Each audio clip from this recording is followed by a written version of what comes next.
everyone, my name is Gina and today I am going to do my May wrap-up and my June TBR. Yay, wrap-ups that actually have more than 2 books.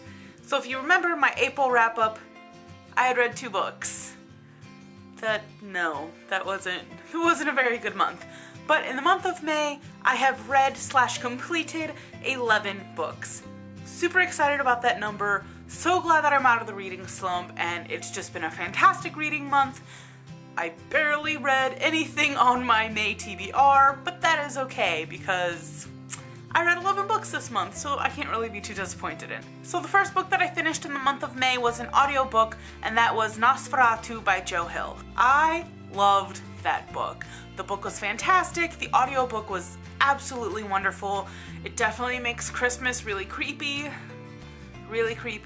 but it was a fantastic book and I highly recommend listening to it on audiobook. The narrator was just perfect and all her voices, and she really got you into the world, and it was just fantastic. Basically, Nosferatu is a modern vampire tale. It's not your typical vampire tale. What it is there's this guy who calls himself Nosferatu, is kind of an inside joke between him and his ex-wife, and basically he kidnaps children and turns them into the undead. That's pretty much all it is. It goes through the various different stories. I liked seeing the different aspects of all the different characters. You get various different perspectives almost. It is told in third-person point of view, so you don't necessarily get those different point of views, but you do see what happens with various different characters. It was a little bit confusing at first trying to figure out where we're at in the story, but eventually it all lines up, and it was just a fantastic book, and I did give it a 5 out of 5 stars. The second book that I finished this month was A Court of Thorns and Roses by Sarah J. Maas. Definitely my favorite book of the year so far. This book is fantastic. It is a Beauty and the Beast retelling, and Sarah does just a phenomenal job on creating this world, and it was so good. I do have a book review book talk on this, but overall, like I said, favorite book of the year so far, and it is a 5 out of 5 for me. The next book that I read, I got from the library, and that was Never Have I Ever, My Life So Far Without a Date. I don't know, I enjoyed the book.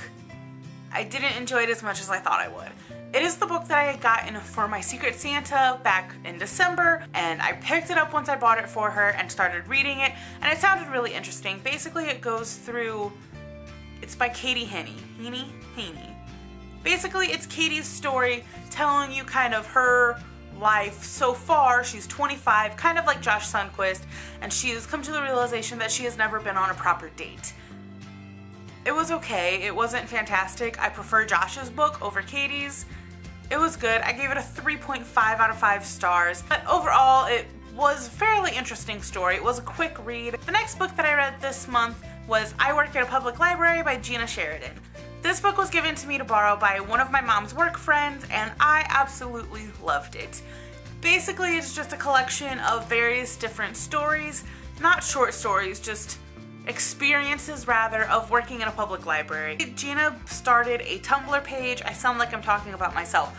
But basically, Gina started this Tumblr page with various different instances that happened while she was working at the public library, and it apparently blew up and people started sending in their own experiences and their own stories, so she ended up making a book out of it, and it's just a collection of stories that is fantastic and really quick read. I got this done in like 2 hours. It is just hilarious, and like some of the stories are just, what?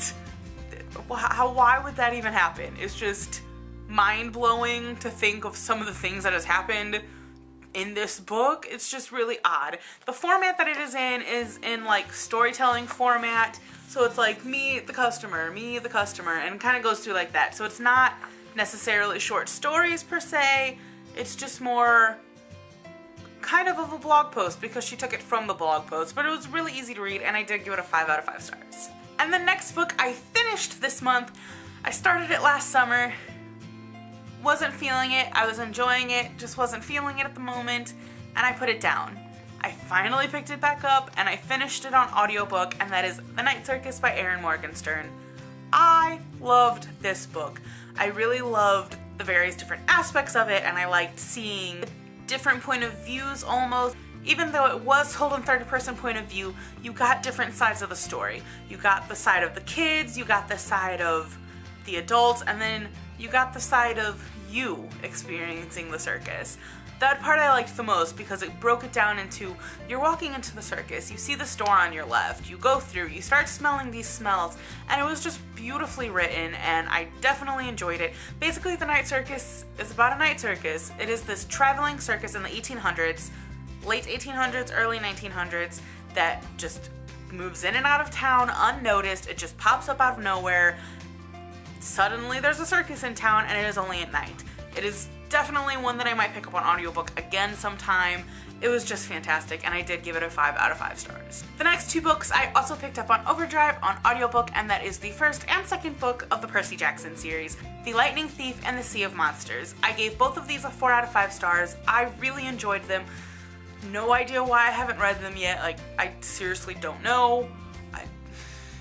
I don't know. They were huge back when I was in middle school, but I just never picked them up. I was never interested in them. I never seen the movies. I just don't know why, but they were fantastic. I really enjoyed the story, and I really loved all of the methodical aspects of it, and I cannot wait to continue on in the series. The next 2 books were also Overdrive books, and I listened to both of these in a day. They're super quick reads, especially putting them on double speed. Got them done so fast. The first one was The Wonderful Wizard of Oz. It was just fantastic. I love The Wizard of Oz. I love that story, and actually finally getting to read the book was just amazing, and I gave it a 5 out of 5 stars. And the second audiobook that I listened to that day was Peter Pan. It was interesting. Not exactly what I was expecting. I gave it a 3 out of 5 stars. Ultimately, I enjoy the tale of Peter Pan, and I liked the book. I'm kind of glad I listened to it on audiobook though. I feel like it would have been too odd actually reading it, but listening to it on audiobook, you got that storytelling aspect, and it felt like I was sitting down to listen to a story. The next book that I finished, I picked up a while ago, and I started it a while ago. I just haven't sat down to finish it yet, and it is a super quick read, but that is Ed Sheeran, A Visual Journey by Ed Sheeran and Philip Buta. This book was fantastic. I did give it a 5 out of 5 stars. I may be a little biased because I do love Ed Sheeran. I love his music. His writing is just fantastic. I did just go and see him in concert, and that was fantastic. This book is just so good.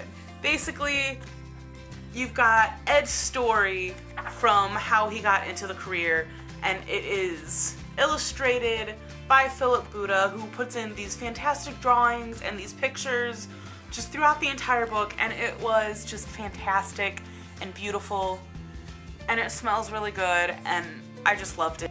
And after reading all of those books earlier this week, kind of the end of last week, I came to the realization that I was very, very, very close to reaching my year Goodreads goal.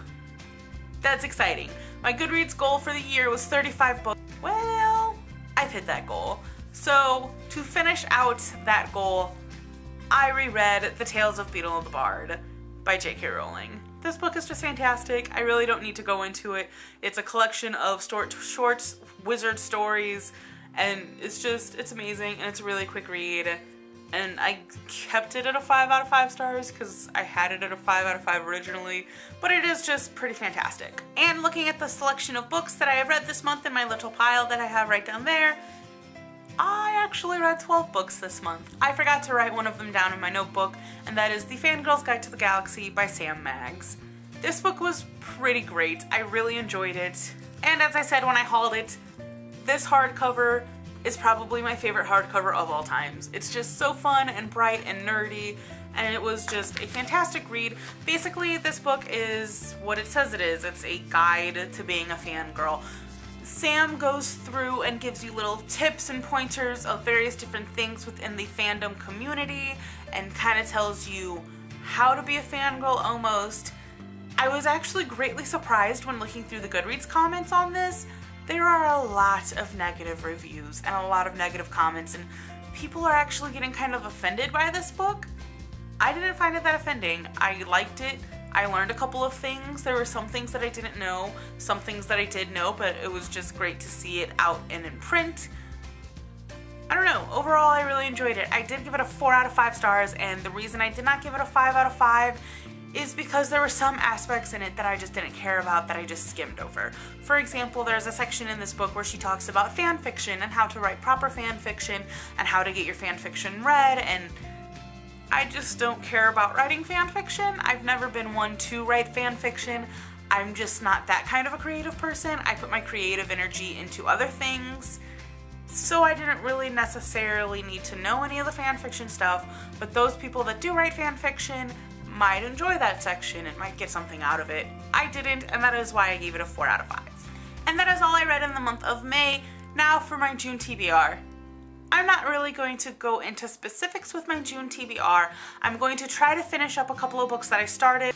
The first one being Throne of Glass by Sarah J. Maas. The next book that I am currently reading that I'm hoping to finish either the end of this month after recording this video or the beginning of June is An Ember in the Ashes by Saba Tahir. The next book that I'm hoping to finish fairly early in June is The Land of Stories by Chris Colfer. Hopefully I can finish it, that way I can read the second and the third one before the fourth one comes out in July. And the last book that I am currently reading that I'm hoping to finish very, very soon is A Darker Shade of Magic by V.E. Schwab. The only reason I set this down was because I was in a reading slump. I am really enjoying this book and I cannot wait to jump back into the world. The only other book that I have planned to read in June is Dead Ice, the 24th Anita Blake book by Laurel K. Hamilton. I cannot wait for that book to come out. Like I said in our most recent tag video, Laurel K. Hamilton keeps putting out quotes from the book, and I need to know what's going to happen. I need to know what they mean. The quotes are like, wait, what? What? No? Why is this a thing? Why is this happening? What's going on? I need to know. So I'm definitely planning on reading that the second I get it. I have pre-ordered it. Other than that, I'm just kind of leaving my TBR up in the air. The last thing that I have for this video is my June mystery TBR pick. If you guys remember in my Project TBR, I got new bookshelves update. I have wrapped 7 of my books and put them on my mystery TBR. So that way each month for the rest of the year, I pick one and I unwrap it. And I am hoping to read that book sometime in that month. This is the one that I picked. Before I started recording this video, I shuffled all of these books around, closed my eyes, and I just randomly picked one. So we are going to open it and figure out what it is, because honestly I don't even remember what I wrapped at this point. Oh, okay, I didn't wrap it on the spine side, or unwrap it on the spine side. Hey, it's the back book. Okay, so I've unwrapped Cracked by Kate M. Walton, which is actually kind of good because I was wanting to read this soon anyway. So hopefully I will get to this in the month of June. But that is all I had for you guys today. Thank you so much for watching. Let me know in the comments below what your favorite book that you read this month was and what you're looking forward to most for reading over the summer. There are so many amazing books coming out this summer that I cannot wait to get my hands on. It's going to be a good summer for new releases. But like I said, that is all I have for you guys. Thanks again for watching, and I will see you guys next time. Bye!